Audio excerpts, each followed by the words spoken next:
وقت بہت کم ہے، بہت مقصد بیان کرنا ہے۔ میں تمام کا شکریہ ادا کرتا ہوں کہ آپ لوگ یہاں پہنچے، بڑی بڑی ہستیاں ہیں اور ان کے سامنے کیا بولوں، لیکن بولنے سے بھی میری ہمت بڑھے گی، اس لیے بولوں۔ تمہید ختم کرتے ہوئے بات یہ کہوں گا کہ محترم دوستوں،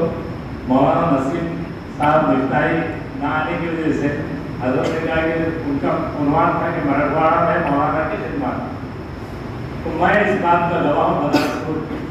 کہ مولانا کہتے تھے، مولانا نے مجھے کئی مرتبہ کہا کہ ایجنڈے کے پہاڑ کے اوپر تو چڑھا تو تم نے جتنے زیادہ گاؤں بتایا کسی نے نہیں بتایا یہاں بیٹھ کر لوگ، اور انہوں نے جو خدمت کی مراٹھواڑہ کی، تو سب سے پہلے ہمارے کار کے نیچے روایت ہے، اس کے اوپر نارے گاؤں ہے، اس کے اوپر منڈوا ہے، اس کے اوپر سلوڑ ہے، اس کے بعد احمد نگر ہے، بھارتی ہے، اور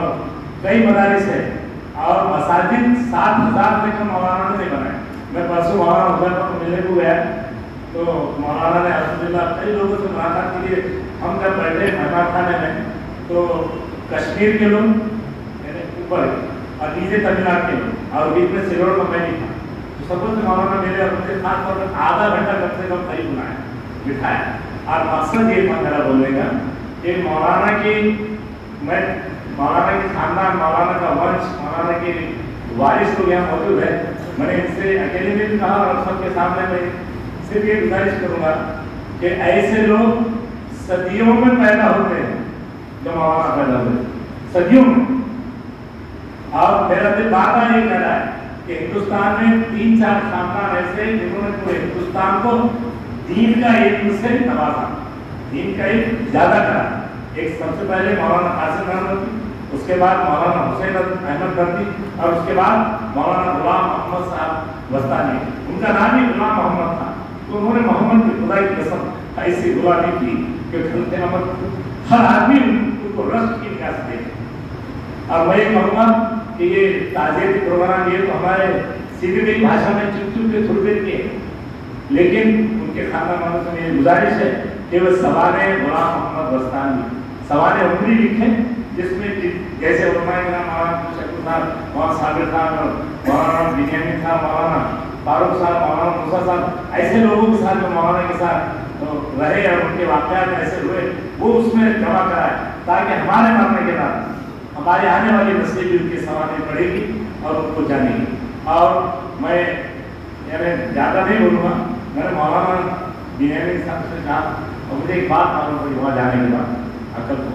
کہ مولانا کا انتقال ہوا، اور انتقال کے بعد وہ یہ حدیث یاد ہے جو اللہ کے رسول نے فرمایا کہ العلماء ورثۃ الانبیاء، اور اس کے آگے کیا تھا کہ وہ کچھ مال نہیں چھوڑتے، علم چھوڑتے ہیں۔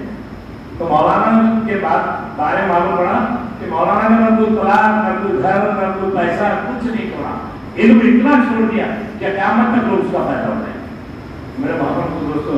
مولانا نے 2-3 منٹ بولے، 2 منٹ کی بات بول کر میں بات ختم کر رہا ہوں۔ اپنے علاقے مہاراشٹر میں بمبئی ایک علاقہ ہے، اور بمبئی میں ماہی میں ایک علاقہ ہے، میں ہمیشہ جاتا رہتا ہوں، ہفتے میں ایک بار میرا دورہ ہوتے رہتا ہوں۔ تو ماہی میں ایک مخدوم علی صاحب ان کا نام، ان کے بارے میں نے ایک کتاب پڑھا، اس کو بڑا تعجب لگا مجھے کہ ان کے والدہ وہ یہ یتیم ہو گئے، انہوں نے کہا کہ میں بغداد میں جانا چاہتا ہوں، کوئی اولاد نہیں تھی، اکیلے تھے، ایک بھائی تھا، کوئی چچا تھا نہیں، کوئی سہارا نہیں، یتیم تھے۔ انہوں نے اپنی ماں سے اصرار کیا کہ امی میں بغداد جانا چاہتا ہوں، اب بغداد جانے کے لیے بہت اصرار کیا، تو انہوں نے بولا بیٹا جا نہیں سکتا تو کیونکہ میرے پاس اتنا پیسہ ہے نہیں، ٹوٹل 80 درہم ہے، 80 دینار ہے، اتنا پیسہ میں بس 40 میرے بھائی کے 40 کے رہے۔ تو انہوں نے کیا کیا، ماہی میں سمندر کے علاقے میں جا کر کے بھی دیکھے، تو ماہی کے علاقے میں وہ سمندر کے کنارے روزانہ 3-4 دن گھومتے، غم افسوس میں پھرتے رہے۔ اس کے بعد ان کو ایک بزرگ ملے، انہوں نے کہا کہ تو کیوں ہو رہا؟ کہا کہ میری ماں اکیلی ہے، ماں کہہ رہے کہ بیٹا تو یا تو علم حاصل کرنے کے لیے جا یا پھر مجھے چھوڑ دے۔ تو میں نے سوچا کہ کیا کروں، تو بولے بیٹا تو ہم مت کر، میں تجھے روز پڑھایا، روز صبح آ جائے سمندر کے کنارے، روز صبح جا رہے 10 بجے واپس آ رہے۔ ایک دن مانے کہا کہ اتنی دیر کہاں جاتا ہے، تو انہوں نے حضرت سے بولے کہ بیٹا یہ کس سے ذکر نہیں کرنا، اگر ذکر کرا تو میں آرام کر دوں گا۔ تو ماہم مکتوم علی صاحب جو ہے وہاں گئے اور ان سے پڑھتے رہے، اور ایک دن ماں نے پوچھا بتا کہاں جاتا ہے، تو تو نہیں بتائیں گے تو وہ آئیں گے نہیں، اب نہیں بتاؤں گا تمہارا ناراض ہو جائیں گے. تو انہوں نے سوچا کہ ماں کو خوش کرنا ہی زندگی کا مقصد ہے، وہ آئے نہ آئے. تو انہوں نے بتا دیا کہ میرے بزرگ ہے وہ آ کے مجھے پڑھاتے. تو ماں نے کہا ٹھیک ہے جائے. اب گئے، ایک دن گئے نہیں آئے، دوسرے دن گئے نہیں آئے، تیسرے دن گئے نہیں آئے، رو رہے. چوتھے دن جب گئے تو وہ نظر آئے، وہ خوش ہو گئے. کہا بیٹے مجھے اللہ نے بھیجا ہے، میں خضر ہوں. کیا کہا ہوں؟ میں خضر علیہ السلام، اور مجھے اللہ نے بھیجا تو آ جا میرے گھر میں. جتنا علم ہے قرآنی علم، الہانی علم میں تجھے دے رہا ہوں، اللہ نے مجھے بھیجا اور سینے سے لگایا. اور انہوں نے وہ ان کے سینے سے لگنے کی وجہ سے اللہ تعالیٰ نے پورا الہانی علم عطا فرمایا. اور آج کی تاریخ میں مصر میں، مدینے میں، مکہ میں، پوری دنیا میں